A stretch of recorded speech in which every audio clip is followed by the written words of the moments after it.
Okay, everyone, welcome to this really special debate with the Guild as part of their hashtag #NeverOK. So we're going to be talking about lad culture tonight. We've got a great panel. It's going to be a really, really interesting discussion, and hopefully all of you guys will get involved either on Twitter or with questions. Just quickly, before we start, I've got a couple of announcements. Just to say a massive well done to George and Lizzie, who actually won the debating competition at Ivy last weekend in Bath, and there were two other people who also did absolutely fantastically. Just next week, it's your chance to debate if you'd like to in our special Halloween fourth plinth debate. So it's the ultimate scarecrow on the fourth plinth. So whoever's terrifying enough or epically terrifying enough, real or imaginary, then send me an email and you can speak. We've got a coach going to Ottery St Mary. Members have tickets, which are some of the cheapest on campus, so you can buy those online. All the information is on the DebSoc Facebook page.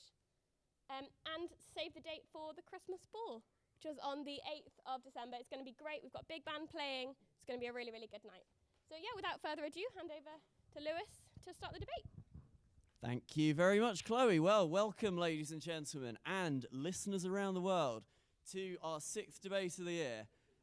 This house believes that the problem of lad culture has been blown out of proportion. We have, as always, a wonderful panel for you this evening. On the proposition, as Chloe just mentioned, we have two politics students who last Saturday entered their very first IV, the Bath Novice InterVarsity competition, with the team name Great Expectations, and they duly delivered by winning the competition. They are George Siddons and Lizzie Hobbs.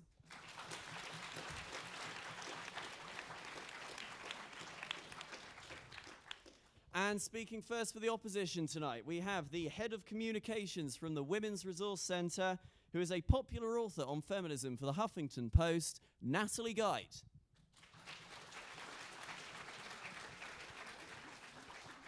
And rounding it off for the opposition this evening, we have the president of the University of Bath Students' Union, Jordan Kenny.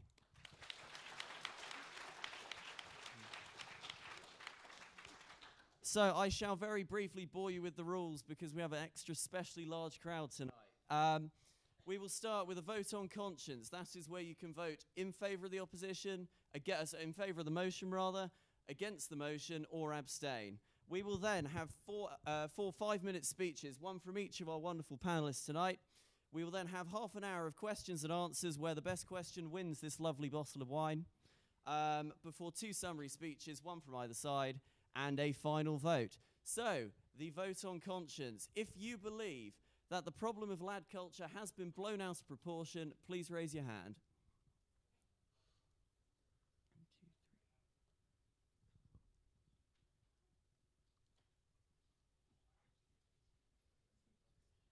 Thank you very much. And those who oppose the motion,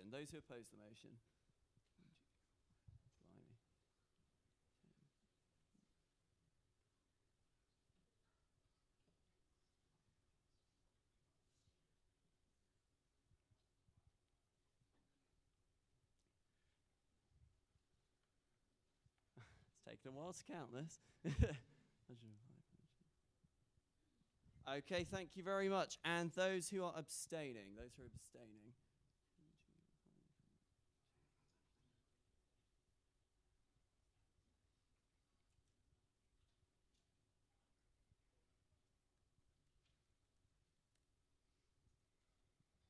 Thank you very much. So, without any further ado, I welcome the first proposition speaker, George Siddons.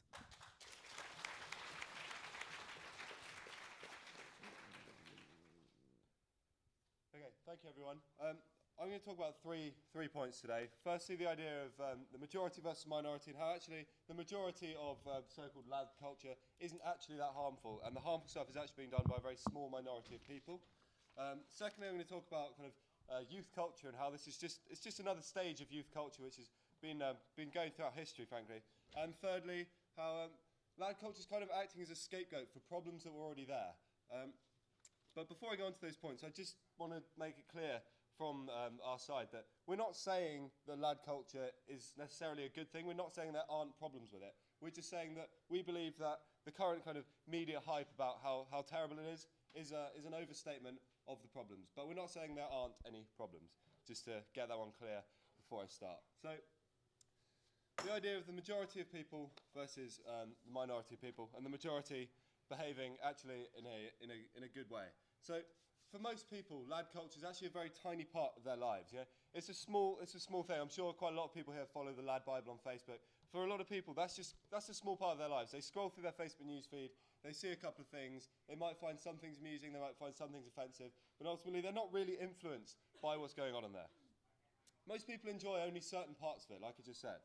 So lad culture is a tiny part of people's lives. And most people recognise a time and a place for it, and Lizzie's going to go on to talk to you a bit more about that. But most people recognise there's an appropriate time and an appropriate place for this. So actually the boundaries are recognised by most people. Most people don't go out and tell these jokes in public. Most people don't go out with the attitude that they might take in kind of rugby socials, sports socials, things like that. Most people don't take that attitude into their daily lives. I'd just like to talk a bit about here, but there's a parallel here with black comedy, which is a hugely popular comedy genre and has been throughout history. You know, it's offensive comedy, and people find it funny.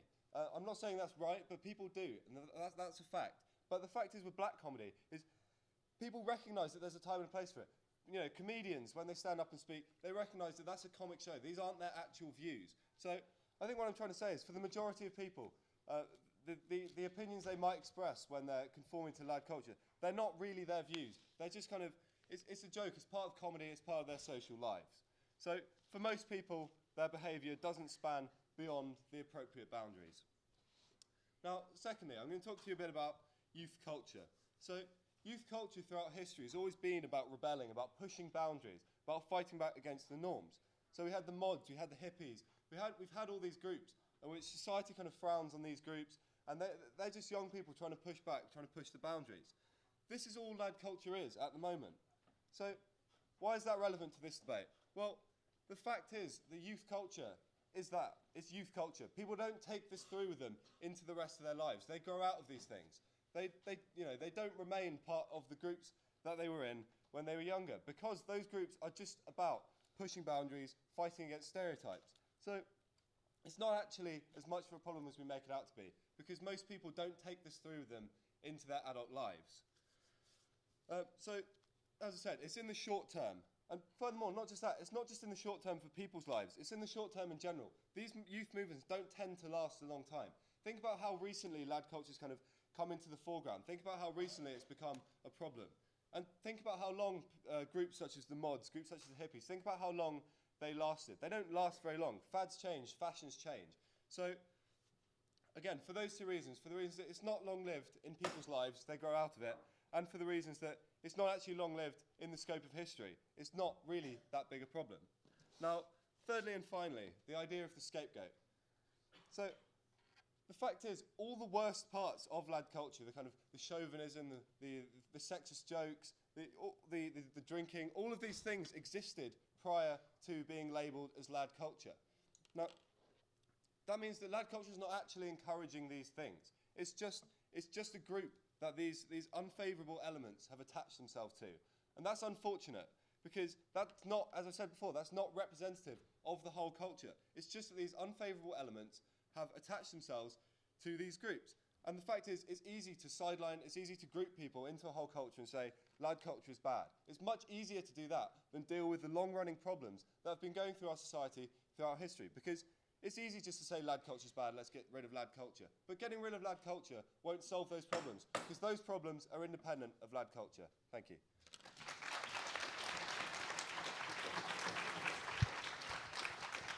Thank you very much there, George. And now opening for the opposition, Natalie Geit.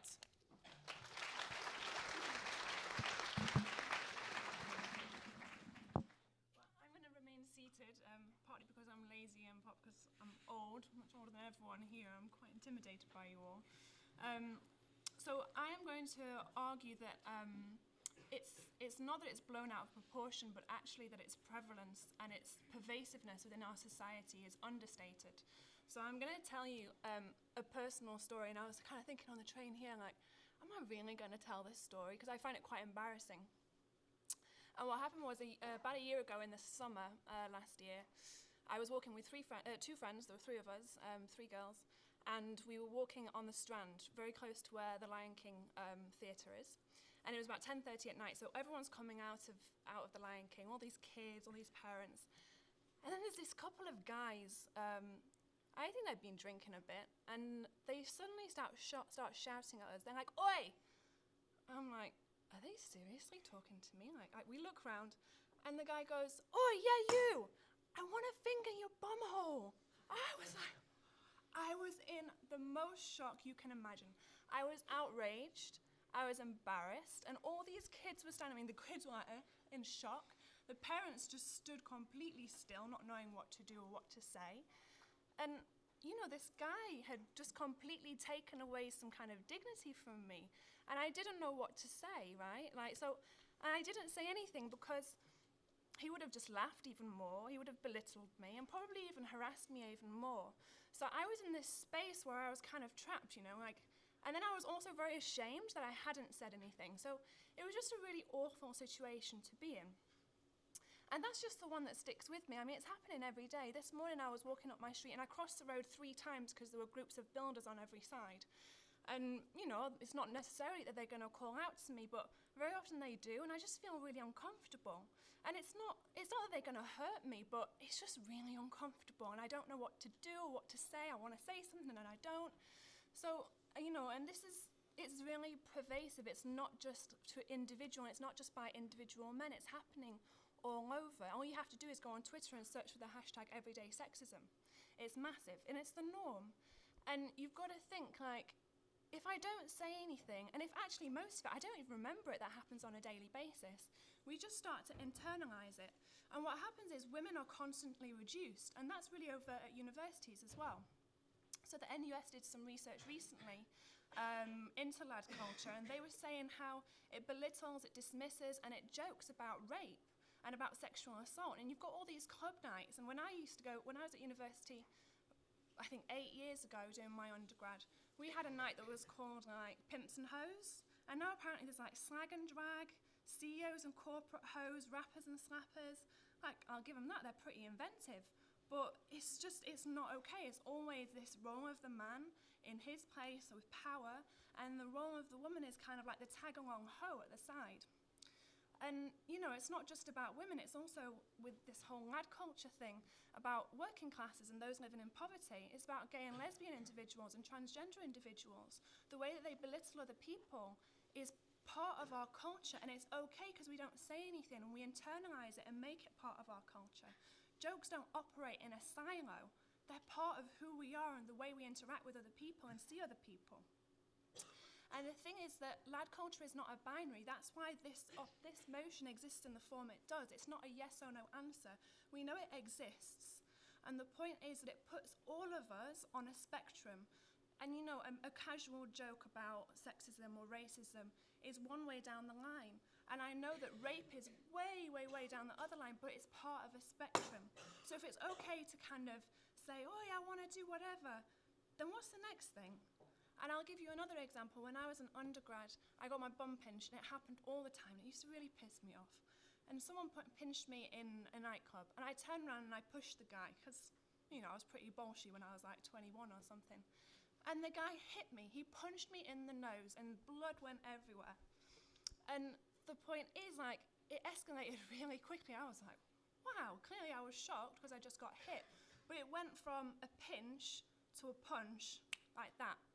And that's what happens. If it's so normal for us to just make these jokes, and if we accept them, then the next part is for it to become something really, really quite violent. And I work in that sector of violence against women and girls, and I see it every single day. And so I see that kind of spectrum.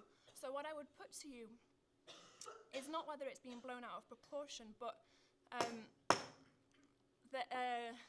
that basically we need to consider how pervasive it is in our society. And to the men in the room, you know, I'm not trying to call you out, and I will offer you an olive branch. I think that the point that we have to think about is that we need to question ourselves and question each other and say, you know what, that's not okay. I don't want to hear you say that about women or anyone else.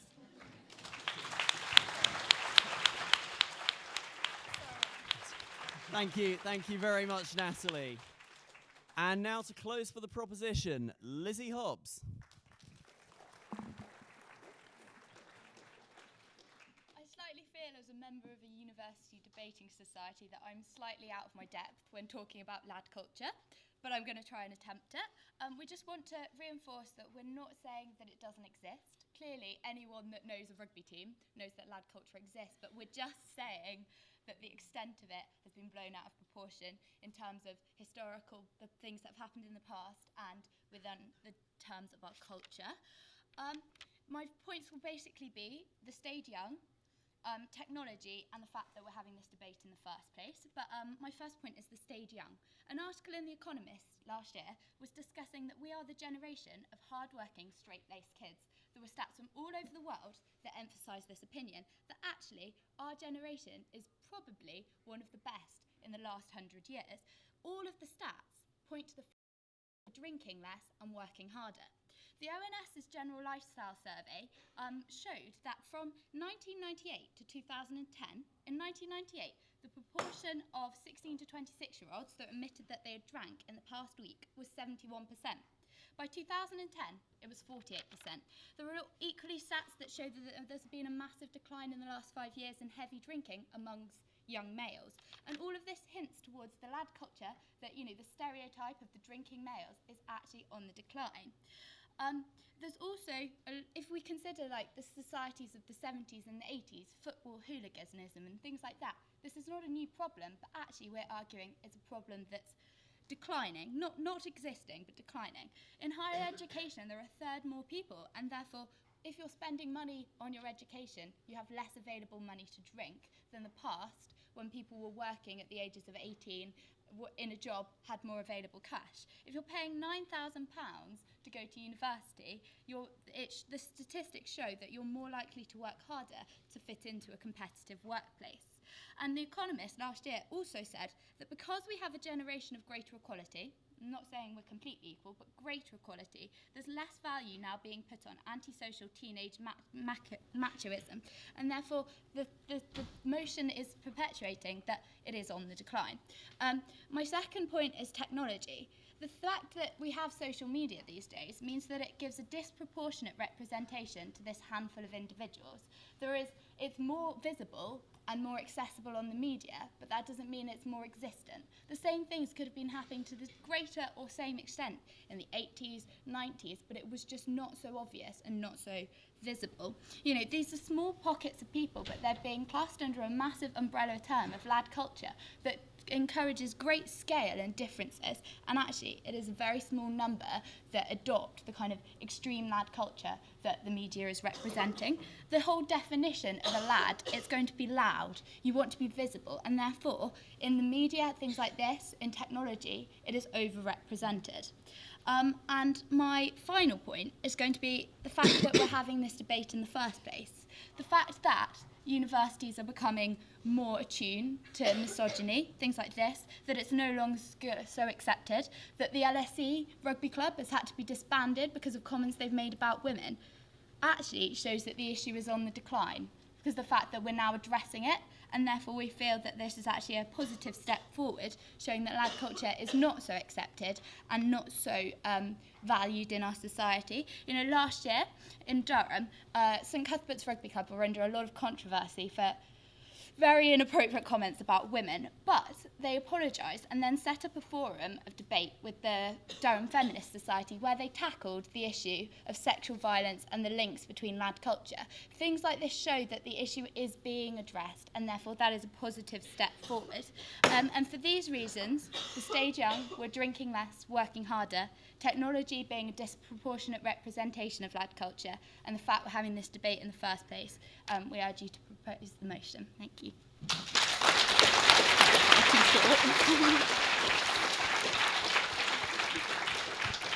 Thank you very much, Lizzie. And closing for the opposition tonight, Jordan Kenny.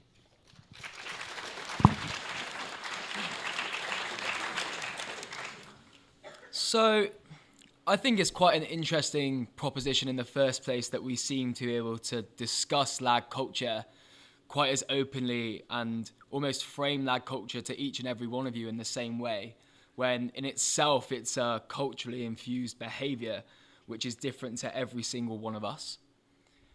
And because of that very centrally, the fact that we're discussing it in different areas of society means that it's a problem and an issue that is on the rise. It means it's something that's transcended in different ways and in different aspects of society currently that we haven't seen before, not because the media or social media is more prominent, simply because things like higher education institutionally reinforce those values and make us ascribe, whether you're male or you're female, whether you're a member of a sport club or a society, or wherever you're from, to those different behaviours and characteristics. And there are a few things that I'd like to touch upon. Firstly, that we all engage in different aspects of that society, whether it's here at Exeter or whether it's in Bath, where I'm from. And actually, the way we engage with policy or the way we engage online does not only extend those issues, but actually reinforces the fundamental problem that we segregate individuals that want to participate in our student groups, for example, here at Exeter. If you take gender, for example, I'm a strong believer that lad culture isn't male-female. It is gender neutral. And actually, it's such an issue that it transcends through that gender binary and those gender realms that it affects every single one of us in our day-to-day life. As a cultural norm, we see it every single day. Quite often, it's things like the Lad Bible. It's things on social media, it's those Facebook posts from football clubs that think they're hilarious. But actually, I want to remove that sport element from the debate tonight and talk about us as individuals. It's not just our rugby clubs that are causing these issues. It is the nightclubs, and it is alcohol, but it's so much more than that. When we introduce things, when we introduce rules and regulations, when we act the way we do in day-to-day life, we not only extend those scenarios, but we embrace the fact that these things are okay. And actually, there is no stereotypical lad. And it's a bit of a shame that the word lad and the term lad is directly associated with being male, because actually, it's not just to do with men. Lad culture can include things like sexual attitudes, harassment, bullying, aggression, competition, entitlement, and hierarchy. And actually, they're born out of things from the class divisions in society that exist through to those gender norms. And what we actually start to need to do is engage with the problem, because far from it being that the problem is just being over-identified and just overplayed, actually we're seeing it in different areas of society that we don't and haven't ever seen it escape into before. Yes, the media are picking up on it, and there are some examples, particularly from student media, which highlight the issues. However, we're seeing it from different articles in newspapers, online, and on the television, that these aren't just UK-based higher education problems. They start from formal education right through to the workplace. And what we need to start doing is looking at how we justify the practice and reinforce the practices of lad culture and build an understanding that actually these behaviours are in fundamental areas that we haven't seen before. When you go shopping, for example, the way things are marketed, when you participate in those sport groups, the way you're expected to engage in single-sex activity, and how we then don't deal with discipline fundamentally across the sector within higher education and in wider society, because it's fundamentally hard to police a behaviour that is on the rise. So what I think we really need to do in the future is look at how we respect the different cultures, the different experiences, and the different characteristics of the people around us. And as we become more diverse and we become more confident to celebrate who we are as individuals, actually, we shouldn't be segregated from the different student groups we have, the different areas of society that people want to engage in. And we need to look at that change of momentum, because as people are more celebrated and they have the option to engage in different areas of society, this problem is becoming more evasive, it's becoming more dynamic, and it's actually becoming a problem to each and every one of us in this room. If social media continues in the way it is, actually, we're going to become a society that is afraid to express the way we feel, and a society that is afraid to display the characteristics, emotions, and individual priorities that we have as people in this room right now. So let's look at that issue of proportion and how we can address it for the future, and understand that it's now appearing in different areas every single day.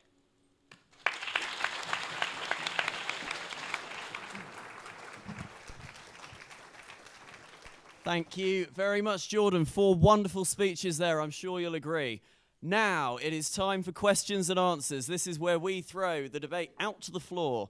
And please do remember that the best question this evening will win this lovely bottle of wine. So, fire away. Who wants the first question? We'll take the lady in the black here. Hi, this one's directed to you. You're saying that lad culture is like youth culture, like punk culture, sort of hippie culture. All of those aspects in history, they were subversive, so punk was against sort of really kind of conservative ideals. The hippies were against war. What do you think is subversive about lad culture? Because I would say it does nothing but reinforces harmful stereotypes.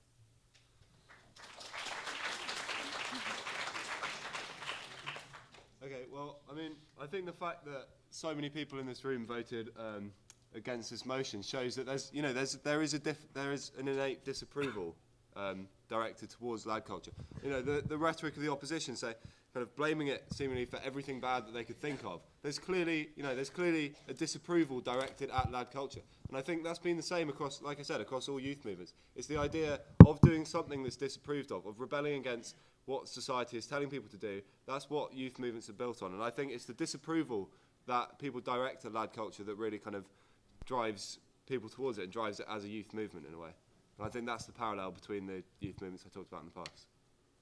And the opposition? Anything to say on that point? I think it's quite interesting in that we're looking at blame and justifying lad culture as a blame culture in that sense. And actually, in terms of the proportional element that it now occupies in our society, you're absolutely correct in that in previous decades, youth movements have been associated with that moment in history. But now we're actually looking not only right in this current moment, but we're looking decades into the past and ultimately decades into the future, because we're not seeing any fundamental change, for example, in the way that people do engage with sport.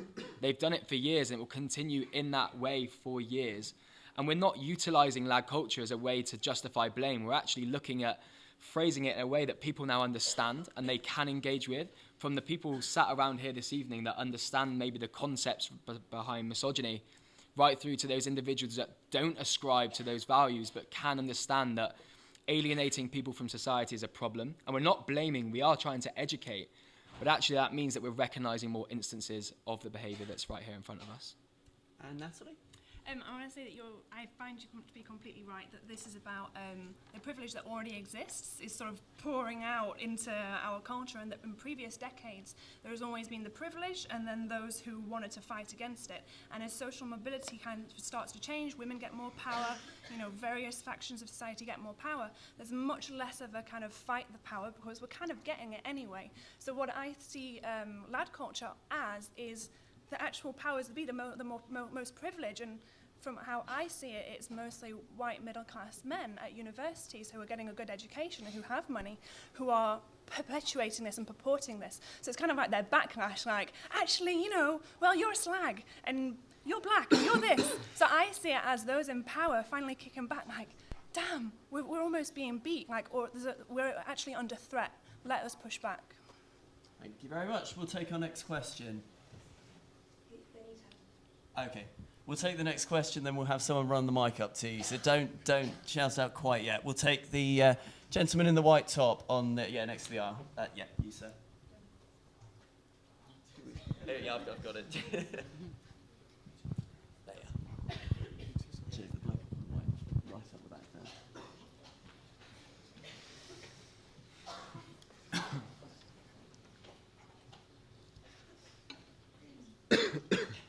there. There's a number of quite interesting sort of book by the writer Ariel Levy, who kind of suggested that where lad cultures come from is the way that sort of almost feminism kind of misfired in the 1970s, and suggested the way that women sort of almost interpreted that as becoming more promiscuous, so to speak, in the 90s and the 2000s. Could it not be the case that lad culture has been blown out of proportion in the sense that it's only a manifestation of a problem that's more a sort of greater problem at the heart of the thing, and that lad culture is sort of almost the scapegoat for the fact of what's wrong with youth culture? Thank you very much. Opposition? Sure, I can take that one.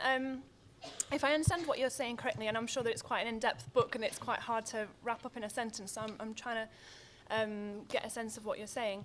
But I would say that rather than a misconstruism of what feminism was in the 70s, I would kind of say that that feminism, yes, probably kind of did kickstart this, in that feminism was giving power to women, and as that was happening, that there was a rise in hypermasculinity at the same time in reaction to that, and that the kind of reaction to that on the female side is that whenever there's a demand for something, i.e. when there's a hypermasculinity, there's also a demand for hyperfemininity, and that what I saw when I was at university, for instance, and was around lad culture, was also this very, very hyperfemininity of wearing very little clothes, going out and, you know, equally drinking a lot, but like, you know, kind of this kind of lad mag culture that kind of came along with lad culture.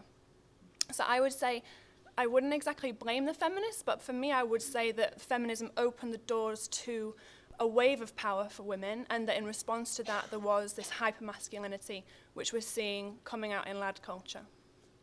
And proposition, anything to say on that point? Yeah, I think the point you made about the scapegoat is quite interesting, because that's pretty much what I was talking about in my speech. I think what side opposition are doing, and what quite a lot of the people who oppose lad culture are doing, is they take this one obviously really bad aspect of lad culture, which is the kind of chauvinism. They take that aspect and they use that to brand the whole of the movement as this is what lad culture is. But actually, lad culture is a lot more than that. Lad culture is about kind of forming bonds with people that you know. It's a way which young men kind of engage with one another, and that is actually primarily what lad culture is about. Most of it is not about chauvinism. Most of it is not about misogyny, because the fact is that, as I said, lad culture is only a very, very recent development. It's only something that we've recently kind of come up with and called it that. But the problems of chauvinism, the problems of misogyny have gone back so much further than that. So I think I would say it's a scapegoat, and I think that one particular element of it, which is a horrible element, but I think that element is taken as representing the whole movement, and I really don't think that's the case. Okay, thank you very much. Our next question will come from the gentleman in the black there. I'm sorry, I'm giving you quite a run around here, aren't I?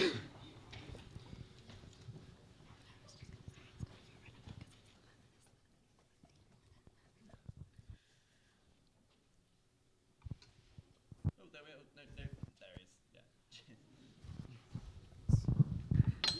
Hi. I don't see lad culture and other forms of discrimination as logically distinct. I think that in addressing lad culture, we also address sexism, homophobia, and racism. Do you not think that in addressing lad culture, we do exactly that? Proposition. I'll just say that the microphone doesn't make it any louder, so you've got to speak a little bit louder. But yeah, that's purely for the that's purely for our radio listeners. But yes, the proposition. I'd say that things such as discrimination, sexism, things like that are far more broad sweeping in our society than just this tiny proportion. There is equal amounts of middle-aged men that are entrenched in their misogynistic ideas as there are young men, and therefore actually it's slightly irrelevant, because if you're dealing with lad culture, you're dealing with a very tiny part of discrimination, and it's a much wider thing than just the drunk university students at 20 that say ideas that we find slightly abhorrent. There's a lot of more deep-seated ideas in society, like, hate to say it, but the rise of UKIP. It kind of purports that there are a big class in Britain that have ideas that maybe the whole would not agree with. Okay, opposition. I think that the definition of lad culture that's currently being given from that side is about young white males at university and higher education that is absolutely a part of lad culture, but when we bring in age, middle-aged men are as implicit in lad culture. I don't think it's defined by age or by nationality or by gender or by religion.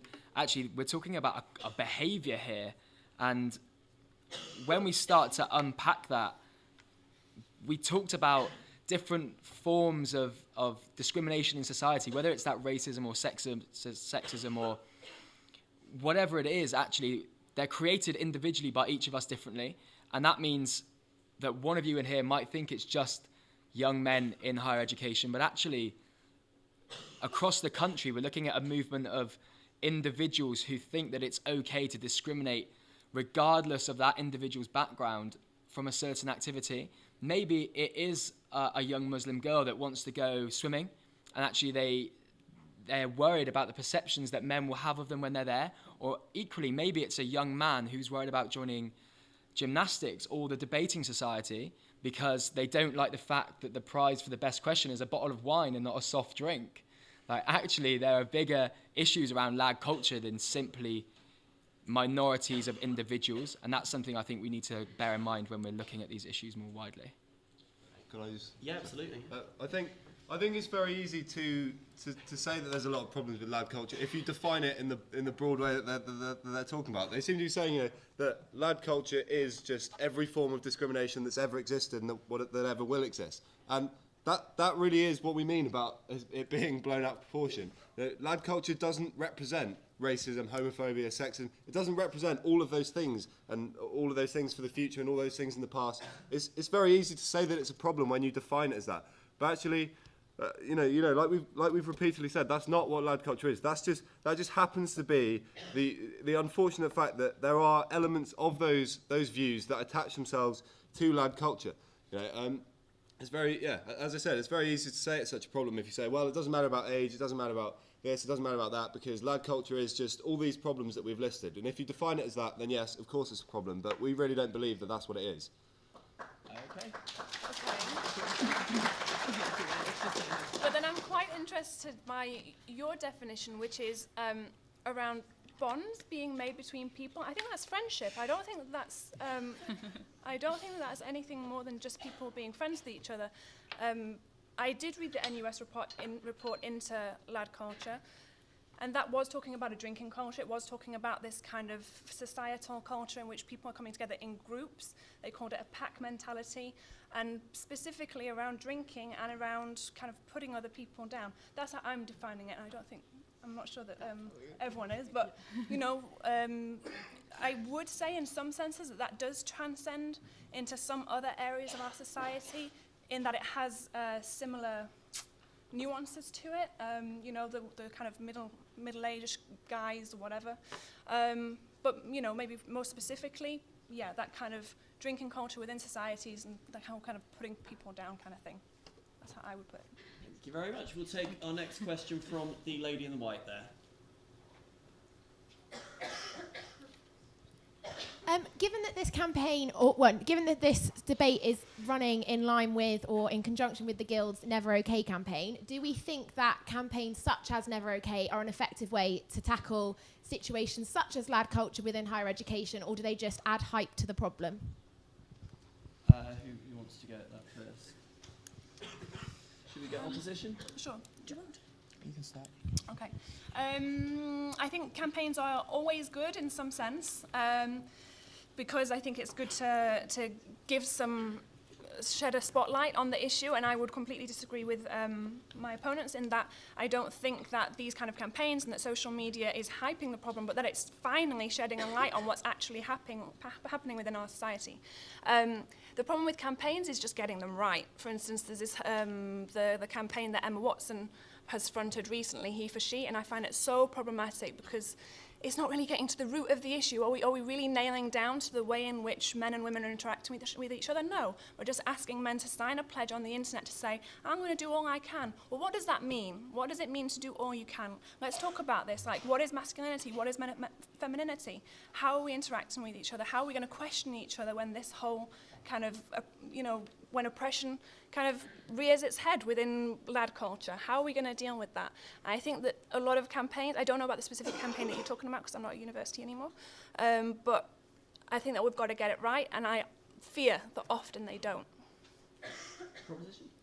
I think campaigns like that are effective at dealing with, as I said, the more unpleasant parts of lad culture. But it's not. The fact is, it's not a campaign against lad culture. It's a campaign against sexual harassment, which is obviously, those campaigns are good, but those campaigns are against sexual harassment. They're not against lad culture. So I see the two issues as different. And also, I'd argue that however much you raise the awareness of sexual violence, things like that, not being acceptable, I don't think you'll be able to destroy completely lad culture. Rugby teams aren't going to change how they interact with each other. That's pervaded for a very, very long time, and I think it's too entrenched for campaigns like that to change. And I think often a lot of societies may kind of ignore the more dodgy aspects of their behaviour. So lad culture is entrenched. I'd say lad culture to an extent, but not to the massive everything being attached to it and it being, responsible for all sexual problems, misogyny, things like that in our society. Thank you very much. We'll take our next question from the lady in the black over there. Yeah, just hold on for the microphone a moment.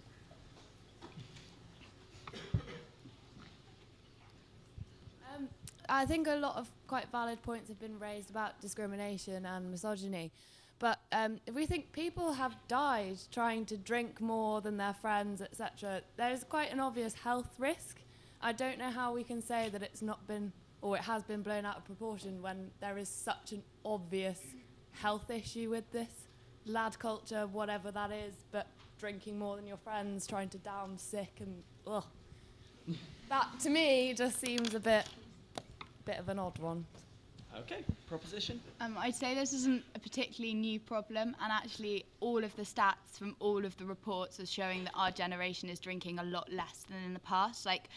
Drinking amongst young people is down dramatic amounts, especially heavy drinking. It's down a third amongst young men in the last 5 years, 50% from 20 years ago. So I think the fact that it is more obvious and is more publicised than in the past, but I wouldn't say it was stronger. And actually, it's the Middle Ages that are spending double the amount they used to spend on alcohol, rather than the young people and the culture within universities and things like that. I think if you take your example from higher education, actually, these stats and reports may well say these things, but I can assure you, if you go out and involve yourself within the student body, whether it's here at Exeter, where there have been problems, whether it's at Bath, where we have problems as well. The issues of binge drinking, yes, have been apparent for decades, but actually within higher education, these are the individuals in society that have more disposable income, regardless of the changing to funding in higher education, than anybody else. The way that sport clubs, for example, on a Wednesday evening are drinking bottles of wine on coaches back from different areas of the country, the way that actually on a Friday evening, I'm almost positive if you go to the nightclubs in Exeter this evening, you'll see young men and women being sick, probably out of their eyeballs, outside of these nightclubs, because they no longer have a grasp on how to actually engage with alcohol in a sensible way, because the media has portrayed alcohol as a necessity for us as young people to enjoy and socialise whilst we're in higher education today.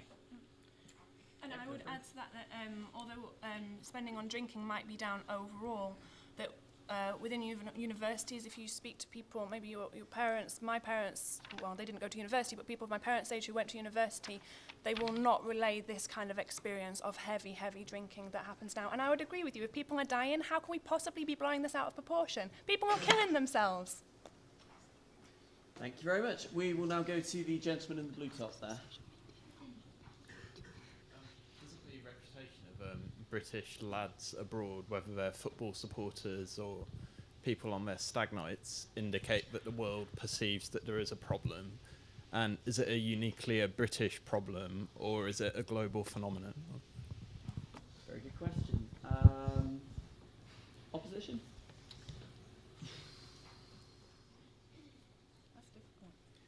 I think culturally, it depends exactly how you justify it. So if we look at the alcohol within higher education in the UK, then that predominantly, as you maybe have alluded to, is a problem where stag do's, for example, go away and they get in trouble for the amount of alcohol that they're consuming.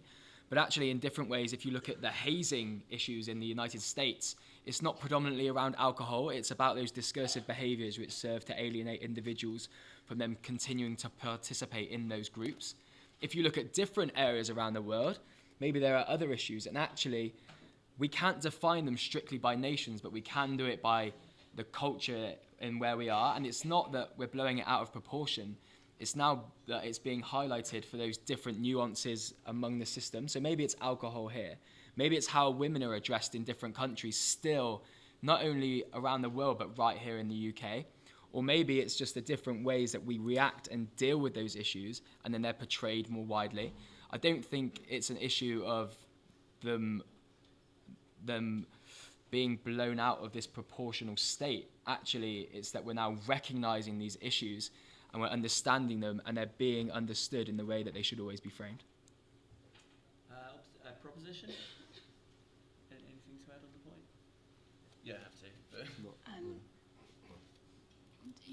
I just feel that the fact that these issues are now actually seen as not socially acceptable, that the fact that we're sat in a university discussing this and saying that drinking and binge drinking and misogyny aren't so accepted, I would definitely say that it is on a decline, and it is not seen as acceptable behaviour that it was in the past. You know, if you think back to the football hooliganism that you saw in the 70s, where there were violent clashes at every single football match, things like that have been tackled, and I would say that actually it is, although not eradicated, less prevalent than it was in the past. Can I just say to that, the way that I see that is that history is not linear, and the issues that we have are not linear, and that it might be football hooliganism in one decade, but then it rears its head in a different way as you address that issue. So we will see these kind of issues coming out within our culture in different forms all over the way. It's like whack-a-mole. You whack one, it's going to come up somewhere else, unless the very root of this issue is addressed. And to your point, yeah, I think that this is an issue in different countries, but that it manifests itself in very, very different ways. That there will always be that kind of that set of privileged people who exert their privilege in different ways. And for me, lad culture, within universities specifically, that is how I see it as purporting itself. And in different cultures, you'll have it completely differently. It's not really comparable. It's hard to compare. Thank you very much. For the next question, we will take Elaine up in black there. Yeah.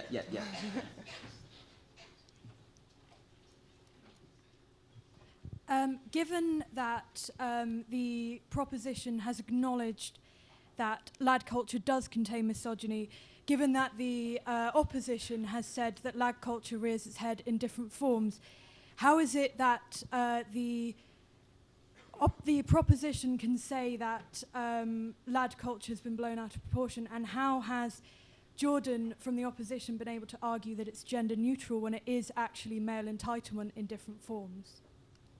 Okay, we will start with the proposition addressing their point, and then, Jordan, you can answer yours. I'd ask that you keep it to one question, but yeah, go on, proposition. Pretty much because we just object to the assumption that lad culture is kind of male privilege, that it is all of these things. Like we've said, these things attach themselves to it, but they're separate issues. What we need to do is deal with those issues, because frankly what we're doing at the moment is skirting the problem, because we've been trying for a very, very long time to deal with the way men and women interact, and it's a very difficult issue to deal with. And frankly, if we can find lad culture and blame it on lad culture for a bit, deal with lad culture and go, well, hey, we've solved the problem, then I think, to be honest, that's all we're trying to do. By branding lad culture as this terrible thing, I think all we're doing is skirting around the real issue here. And the real issue is the unfavourable elements which attach themselves to lad culture, not the culture itself. Because the culture itself is, in a sense, easy to dismiss, easy to deal with, but the problems that associate themselves with it are much harder to deal with. And those are the problems we should be dealing with, not the kind of the whole of the culture itself, because those problems are just a small part of that culture. Yeah, I'm saying the same thing, my friend. But I'm saying that it's an embodiment and that we need to address it. Jordan? I think when you treat men and women as two singular entities, we're actually dismissing the understanding that masculinity and femininity are on a sliding scale. And we can't say, and I speak for myself, but hopefully I can try and explain why I come from this viewpoint, that it's not just a male issue and it's not just a female issue. Actually, masculinity does absolutely breed lad culture, but women are as involved in masculinity in certain aspects of society as men are. And actually, you can't break that down by gender binaries, and it's impossible to do that. I would agree that women are affected by lad culture more than men. However, I think that it's more masculinity as an aspect of our personalities that are perpetuating these instances that we're talking about here this evening. Okay, thank you very much. We'll take our next question from the gentleman in the white top there. Yeah, or blue. Yeah, yourself, yeah. Thank you. So the proposition has been arguing about problems relating to alcohol and alcohol consumption, and Mr. Kenny just said it's not about gender. Isn't it possible then that the actual lad culture has been blown out of proportion, and the real issue here is the alcohol culture and the problem linked to alcohol consuming, and not anti-feminism or chauvinism, which might or might not have been triggered by the feminist movements. My simple answer is that alcohol is just a lubricant. Jordan, anything? Absolutely agree. Yeah. Proposition, anything to add on the point? We just emphasise again that we're saying that there are a lot more cultural, deep-seated causes that need to be addressed with the issues of misogyny, discrimination, things like that, and that they can't all be attributed to a tiny proportion of society and a tiny proportion of behaviour, and therefore actually using lad culture as a scapegoat is kind of skirting around the actual main issue, which isn't actually helpful for anyone. Okay. Next question will come from the gentleman in the white top down here.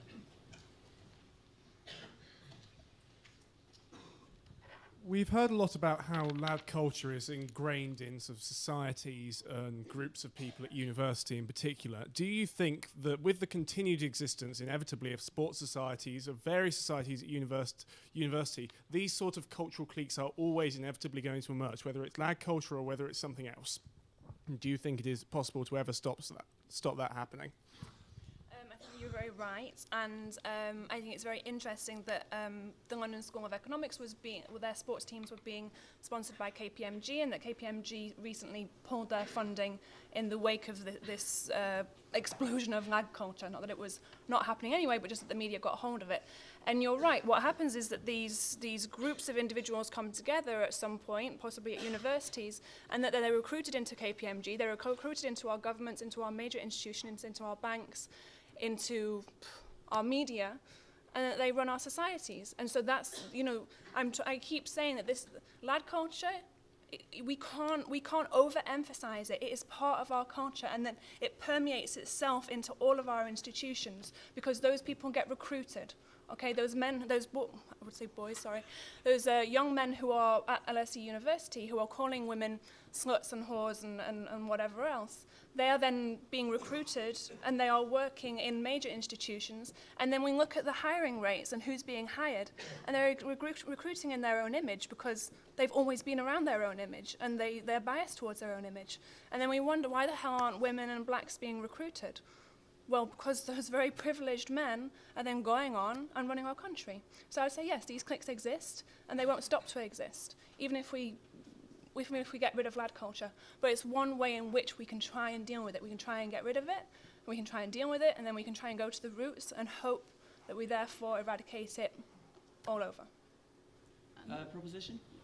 Yeah, I think your point about KPMG is quite interesting, because at the same time you said, well, KPMG expressed the fact that they really disagreed with this behaviour by pulling their funding for the club, but then also said, well, they go on to hire these young individuals. But the fact is, those views aren't acceptable in society anymore. No major institutions hire people with these views. They simply don't. The fact that KPMG pulled their funding, I think frankly demonstrates that they don't conform to these views anymore. Yes, there might be people at the top who still hold these outdated views, but the fact is the vast majority of young, educated individuals simply don't really hold those views anymore. And it comes back to what I was saying about the idea of kind of dark comedy and how people will always make light of unpleasant situations. I'm not saying that's a good thing, I'm just saying it's a fact. And the fact is that people don't really hold those views. We don't say, all the comedians that go and stand up and do these comedy shows, we don't kind of strike them down as evil people who hold these kind of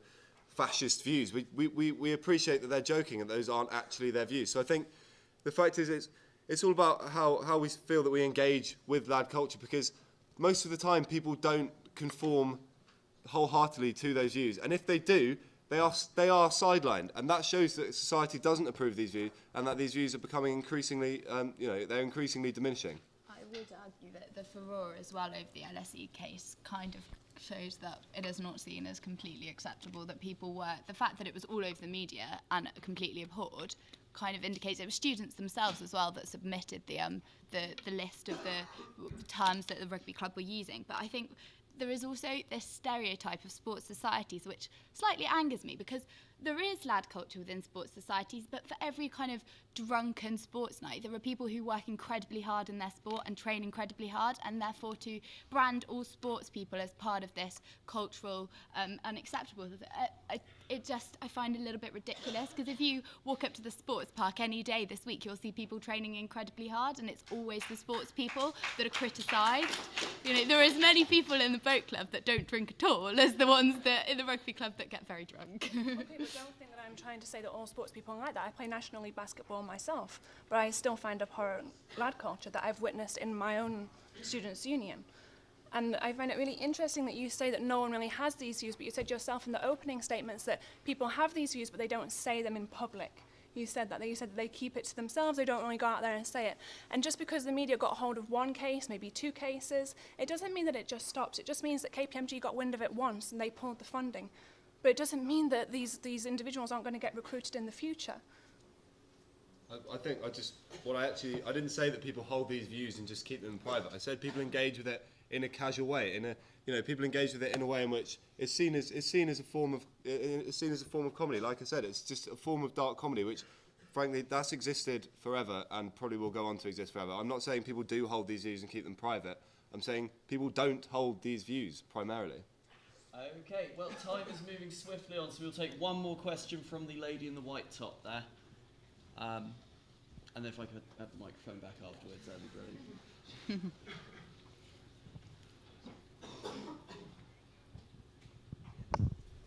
This is a question for the proposition. So you say that it's social media and technology which kind of over-represents the problem of lad culture in society, whereas I would argue that it's not necessarily things online that really makes people angry. It's the instances of lad culture in everyday life. You know, it's sort of what Natalie was saying, going into a club and trying your hardest not to make eye contact with big groups of lads so they don't, bark a derogatory comment at you. You can remove your presence from Facebook and you can not prescribe to social media, but you can't remove your presence from everyday life, and that seems to be where the biggest issues are. But it's things like social media, like the Everyday Sexism Project, that's bringing together these ideas and showing that how prevalent it is in our society. So obviously it is still an issue, but I'm just saying that lad culture as a separate entity is greater visible on social media, and also by the essence of it being lad culture, it is going to be loud and obvious and want to be seen, and therefore it's actually giving a disproportionate view to the public. So obviously things like that do happen in clubs, but we're just saying that the fact that social media makes them more obvious, and also people's abhorrence of them is more obvious. Coming back to the LSE case again, a lot of that is perpetuated on social media, things like that, so it is very obvious, and it gives it a greater platform than it would have had in the past. So these things could have been happening in the 90s, the 80s, things like that, but it's just now that we are so aware of it because of social media, not that it is only social media that makes it bad. Okay. I think I would just say that just because you can show that that social media is putting it more out there, and it's obvious, it's much more obvious now, that doesn't indicate a decline. There's no causality there with decline. It's just as big as it always was, and we're talking about it more. Doesn't mean it's in decline. I think to build on that, social media is a part of an institution of individuals here today, for example, and actually the fact, as Natalie says, we're having a conversation about it doesn't suggest that we're blowing it out of proportion. It means that people are now comfortable to address more issues, and there are actually still more issues to unpack in that regards. I was chair of the football club at Bath last year, 600 members, 400 of which were men, and we absolutely had issues all the time, but we addressed them, and now we grow our numbers because individuals don't feel alienated from coming to participate. They don't feel discriminated against. They don't feel harassed. But every day we unearth more issues that we have never seen before, because there's that expectation via social media partly that these things are now socially acceptable. And it's those institutional issues around policy, around the way we form our groups and around the way our social groups are formed, that have gone on to extend these issues and make them more apparent in those different areas of life. saying that they're seen as socially acceptable ideas, but our whole point is the fact that it's being discussed, that student unions around the country are addressing the issue, means that it's no longer acceptable. And actually, this is why we feel that it's an issue that is being dealt with. I think in your opening remarks, you addressed where actually, and you said some people enjoy parts, which almost justifies it as being acceptable. So I'm not quite sure that that's true. Okay, well, that so ends a wonderful session of questions. The bottle of wine this week goes to the lady in the black top who asked what is subversive about lag culture. So if you'd like to come and claim that at the end, then do feel free.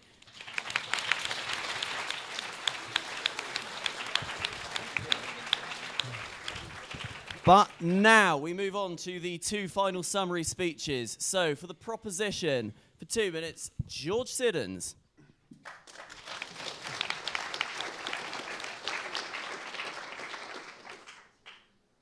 Okay, I think if I can summarise what we've been trying to say today in just a few words, it's that lad culture is not synonymous with sexism. That is the message we've been trying to say, and I know we've said it a lot of times, but from the questions that have been put to us, I really don't feel like we're getting through to people here. Lad culture is so much more than the tiny bad elements the side opposition have branded it with. Now, the whole of Natalie's speech was about sexism. It was about sexism as a problem. It wasn't about lad culture. And we're not saying sexism is not a problem, because it obviously is. But we're just saying that to simply put all the blame on lad culture and say, let's deal with lad culture instead of let's deal with sexism, that's skirting the issue. We've said that a lot of times. We really think that blowing lad culture up to be this huge kind of evil thing is really just avoiding the deeper issues that need to be dealt with. And furthermore, the issue of causality. Like we said before, these issues have existed throughout history, and lad culture isn't the cause of them. Like we say, lad culture is more than just these problems. Lad culture is bonding with your mates, it's going down the park, having a laugh with your friends, it's how you engage with your friends at sports clubs. It's all of these things that make lad culture what it is. And I think the fact is that a lot of people here who take part in lad culture, they wouldn't find the problems that side opposition have put forward funny. People don't find these things acceptable, even as part of lad culture. People don't find sexual harassment acceptable. People just don't. That is not part of lad culture. And I think that's really our message, that lad culture is not synonymous with sexism. Yes, there are issues of sexism surrounding it, but deal with those issues. Don't brand the whole culture with those issues. Don't blow it up. Don't put it on this pedestal as this evil thing. Deal with the real issues, the deep-seated issues that are the real problems.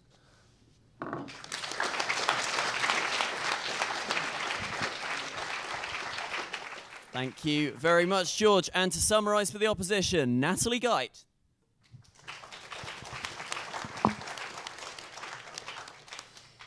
I think that we're getting, what happened today is that we got really bogged down by the semantics of what lad culture is, and I think it's quite hard to define and put a label on it, because it might mean different things to different people, possibly. The opposition here would say that it's mostly about bonding and going down to the park with your friends. I would possibly say that that's friendship, as I said before. So I'm going to stick with what the NUS said recently when it investigated what it calls lad culture. And it talked about a drinking culture. It talked about banter. It talked about a pack mentality. And it very, very often referred to, yes, sexism. And yeah, my speech was about sexism because the lad culture that I have encountered has so often been about drunk men calling me out for being a woman. So that's my experience of lad culture. And I don't think that there are many women in the room who can disagree with that they have experienced that at some point. Whether you want to attribute it to lad culture or not is up to you. But the case that I'm making is that what we are experiencing as women is being channeled through lad culture. And that it is, as I said before, kind of lubricated by this pack mentality when individuals get together and they feel like they can say anything they want because it's a safe space for them to say whatever they want. And we cannot say that it's in decline because I know it's not exactly the same and that you might want to call me out on this, but if you go on the internet, and for instance, the Everyday Sexism Project, there's this kind of informal theory of anytime there's a feminist article posted online, all of the the shitty responses that article will get, calling the writer ugly, fat, disgusting, a slag, they're going to justify the fact that that article was written in the first place. And it's kind of the same here, like the kind of media attention that's being given is simply justifying the fact that it exists on a massive scale. It's certainly not causality to say that it's in decline, or we're talking about it more, therefore it's not happening. Of course it is, and it's growing. You can't just say that it's going away just because we see more of it.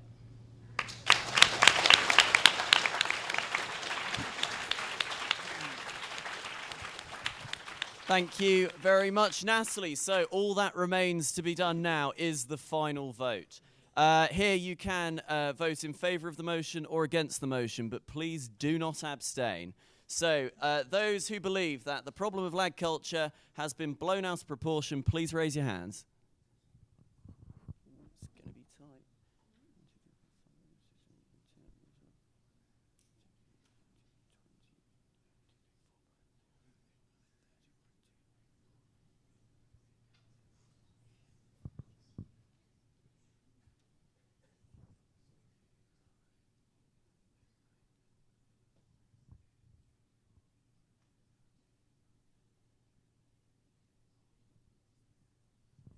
Okay, thank you very much. And those who are opposing the motion? Fair. 1, 2, 3, 4, 5, 6, 7, 8, 9, 10, 11, 12, 15, 20. I'll do a very brief count here. 35, 40, 45, 50, 55, 60, 65, 70.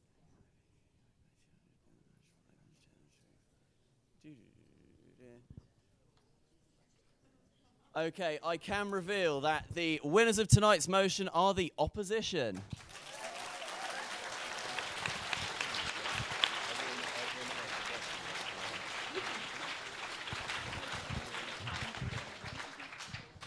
Okay, everyone, I'd just like to say a massive thank you to our speakers for Natalie and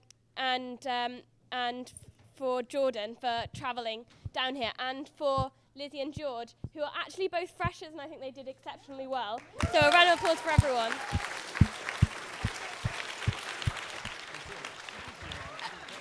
And now just quickly, Rachel, the Student Union President, has a couple of words to say about the campaign, which is why we did this debate tonight.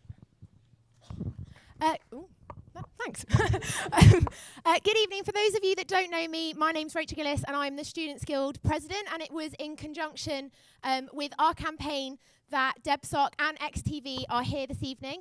I just want to thank both DebSoc and our speakers. It wasn't an easy debate, and also XTV for filming. Thank you for coming and joining part of the conversation. The intention of this evening was to start that debate. It was about starting a conversation, and that's what the intention of the whole campaign is about. Regardless of whether you think it's a shameless plug, I'm not going to apologise. I am actually now going to show you the Never Okay video, just so for those of you that don't know, you just have a little moment.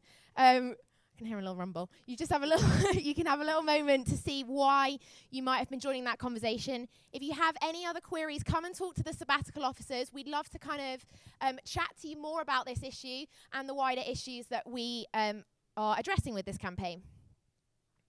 Need your help. It's happening right here in Exeter, not just in our clubs and bars, but even on our campuses. It's happening to our course mates and our sports teams. To our housemates and to our other halves. It's called sexual harassment, and it has to stop. We have to stop it. Sexual harassment comes in many forms. Unwanted touching, kissing, wolf whistling, or catcalling.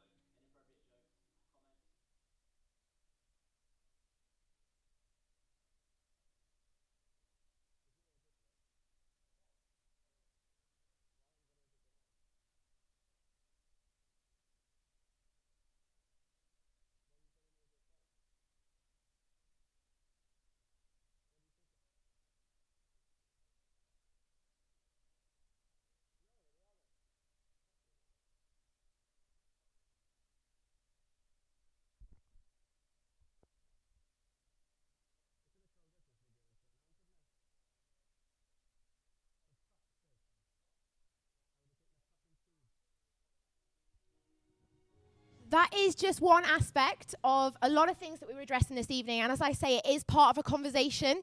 And please do have that in the pub, on Twitter, with us, within the Students' Guild. We'd love to hear your opinions. Thank you.